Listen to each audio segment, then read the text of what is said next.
연방 목사의 아침 묵상 2022년 8월 17일 목요일 아침입니다. 오늘은 이사야 48장 17절로 22절 말씀을 통해서 강같은 평화 이런 제목으로 말씀 묵상의 은혜를 나누겠습니다. 다음 주 화요일에 지난 40년간 제가 달려왔던 묵상법을 정리한 삶으로 읽는 말씀 묵상이라는 강의를 스코넷 개발 기념으로 첫 강의를 진행합니다. 영상으로 제작된 강의를 준비하면서 묵상을 체계적으로 정리할 수 있는 소중한 시간을 가졌고, 근본 오프라인 강의를 통해서 이런 정리된 내용을 가지고 8주간 함께 나누게 됩니다. 12명 한정으로 진행된 세미나로 한 분 한 분 묵상 수법을 따라 말씀을 묵상할 수 있는 길잡이가 되기를 소망해 봅니다. 근본 강의를 준비하면서 나부터 기대가 됩니다. 주님 인도하옵소서. 오늘은 그동안 바쁜 일정으로 포기했던 휴가를 오늘 하루 아내와 함께 잠시 휴식을 취하고 와서 다음 주부터 시작되는 하반기 사역에 임하려고 합니다. 붙잡고 있어야 할 것이 있지만 오늘 하루 잠시 내려놓고 나를 새롭게 하는 시간이 되기를 소망합니다. 주님 인도하여 주옵소서 고백합니다. 이날 주님은 어떤 말씀으로 인도하실까? 본문 내용은 간단합니다. 하나님은 우리를 유익되게 인도하시는 분임을 드러낸 후 마지막 부분에 바벨론에서 나오라는 이사야에 기록된 62번째 예언의 말씀이 기록되어져 있습니다.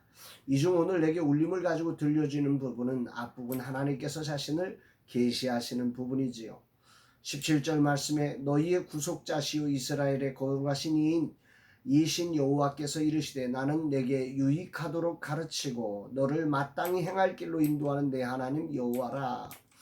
나는 내게 유익하도록 가르치고 너를 마땅히 행할 길로 인도하는 내 하나님 여호와라. 이 말씀이 오늘 제게는 굉장히 큰 울림으로 다가옵니다. 내게 유익하도록 가르쳐라. 또 마땅히 행할 길로 가르쳐라. 인도하신다. 이게 하나님의 속성입니다. 메시지 성경은 이 부분을 이렇게 번역했습니다. 나는 내게 의롭고 복된 삶을 가르치며 내가 해야 할 일과 가야 할 길을 보여주느니다. 이스라엘에 유익하도록 가르치고 이스라엘이 가야 할 길을 보여주시는, 해야 할 일을 알게 해주시는 분이 하나님이시다. 여기 이스라엘에게 유익하도록이라고 하는 말을 이스라엘에게 의롭고 복된 삶 이렇게 표현하고 있는데요. 이걸 연결해서 누군가에게 유익을 준다는 것은 의롭고 복된 삶을 가르치는 것입니다. 그러나 가르치는 자의 관점이 아니라 배우는 자에게 유익이 되도록 가르쳐야 하는 거지요. 돌아보면 저는 배우는 자의 관점에서 생각하는 부분이 조금 부족했음을 발견합니다. 배우는 자가 유익하도록 가르치신 하나님의 레슨법을 다시금 배우게 됩니다. 그러나 분명한 것은 이렇게 가르치신 최고의 명강사이신 하나님의 가르침에 이스라엘은 제대로 배우지 못했습니다. 늘 그렇지만 부모의 마음이 오직 자식을 위해서 말해도 자식은 그것을 그때 깨닫지 못하고 부모가 자식을 억누른다고 생각하곤 하듯이 하나님과의 관계에서도 그것이 자신을 위한 것으로 받지 못하고 철없이 하나님의 말씀에 벗어났던 내 모습을 발견하게 됩니다. 지금 시대는 인권이 가장 높아진 시대입니다. 무엇이 인권인지조차 알지 못할 정도로 인간의 생각이 높아졌습니다. 그러면서 우리를 위한 하나님의 가르침을 인간을 무시한 것으로 이해하는 이들이 많아졌지요. 심지어 하나님이 우리를 위한 가르침을 재단해버리기까지 하는 시대가 오늘 우리의 시대 아니겠습니까? 이스라엘 백성이 이런 하나님의 생각을 신뢰하지 않고 따르지 않음을 아쉬워하면서 하나님은 오늘 이 말씀을 주고 계시는 것입니다. 18절 19절 내가 나의 명령에 주의하였더라면 내 평강이 강과 같았겠고 내 공의가 바다 물결 같았을 것이며 내 자손이 모래 같았겠고 내 몸의 소생이 모래알 같아서 그의 이름이 내 앞에서 끊어지지 아니하였겠고 없어지지 아니하였으리라 하셨느니라. 하나님의 가르침을 버린 결과로 발생한 5가지 잃어버린 것들을 아쉬워하시는 하나님의 안타까움이 이 말씀 안에는 담겨 있습니다. 강같은 평화가 사라졌습니다. 바다의 파도와 같은 공의가 사라져버렸습니다. 자손이 모래같이 많아지고 끊어지지 않고 없어지지 않는 이 하나님의 축복이 사라져버렸습니다. 강같은 평화라는 것은 강은 바다처럼 큰 파도가 없이 흐르듯 평화가 지속되어지는 그런 은혜가 말씀을 따르는 자들에게 있다는 거지요. 파도 같은 공이란 파도가 끊임없이 계속해서 치듯이 공의가 항상 우리의 삶에 늘 상존해 있는, 늘 이 공의가 우리를 쳐주시는 그런 은혜가 있다고 하는 거지요. 옛날 우리가 불렀던 찬양 중에 내게 강같은 평화라는 찬양이 생각납니다. 우리를 유익되게 하시는 하나님의 가르침에 순종되어 사는 그 삶, 주님 안에 거하는 삶에는 바로 5가지의 축복이 있습니다. 이런 축복을 주시는 하나님을 기억하게 하며 이사야 선지자는 바벨론에서 이스라엘 백성이 귀환한 것을 예언합니다. 이것은 무려 100여 년이 지난 후 이루어지는 사건을 예언하고 있는 것입니다.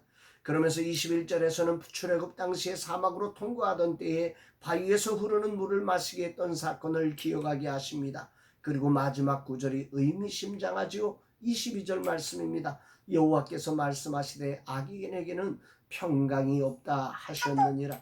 하나님의 가르침을 떠난 자들에게는 평강적 살롬이 없습니다. 오늘 주님은 내게 무엇을 말씀하고 계시는 것입니까? 하루 휴가를 가진 오늘 마땅히 행할 길을 인도하시는 하나님을 신뢰하며 그 가르침에 순종할 것을 말씀하십니다. 어찌하든지 주님 안에 거하며 주님을 따를 때 강같은 평화와 파도 같은 공의가 우리의 삶을 이끌으신다는 오늘 말씀을 가슴에 깊이 새기게 됩니다. 또한 나에게 유익을 주게 하시려고 귀한 말씀, 행할 길을 보여주시는 말씀에 귀를 기울이며 순종하는 종이 되기를 결단해 봅니다. 아울러 삶으로 읽는 말씀 묵상을 가르치며 진정 내 입장이 아니라 배우는 이들에게 유익하도록 가르치며 마땅히 행할 길로 인도하는 말씀이 되도록 준비해야 함을 배우게 됩니다. 주님, 오늘도 주님의 말씀 안에 거하는 종이 되게 하소서. 말씀 안에 있는 평화와 공의의 풍성함이 흘러 내 주변을 채우게 하옵소서. 오늘 하루의 짧은 휴가지만 아내와 함께 그동안의 긴장과 갇힘에서 벗어나 주님이 주시는 참된 안식과 재충전을 가지는 소중한 시간이 되게 하옵소서. 이 시간도 주님이 인도하사 마땅히 행할 길로 인도하여 주옵소서. 이렇게 고백하게 됩니다. 사랑하는 여러분, 삶이라고 하는 자리를 살다 보면 우리는 정말 하나님이 우리에게 레슨해 주시는 그 레슨이 우리에게 버겁게 느껴지고 마치 우리를 제한하는 것처럼 느껴질 때가 참 많습니다.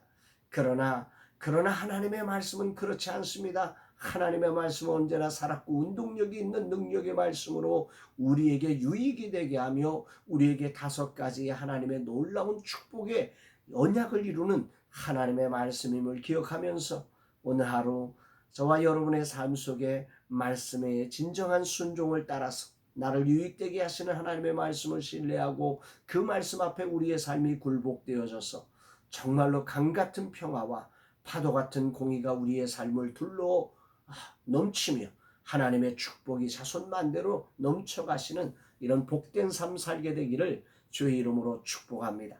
사랑합니다, 여러분.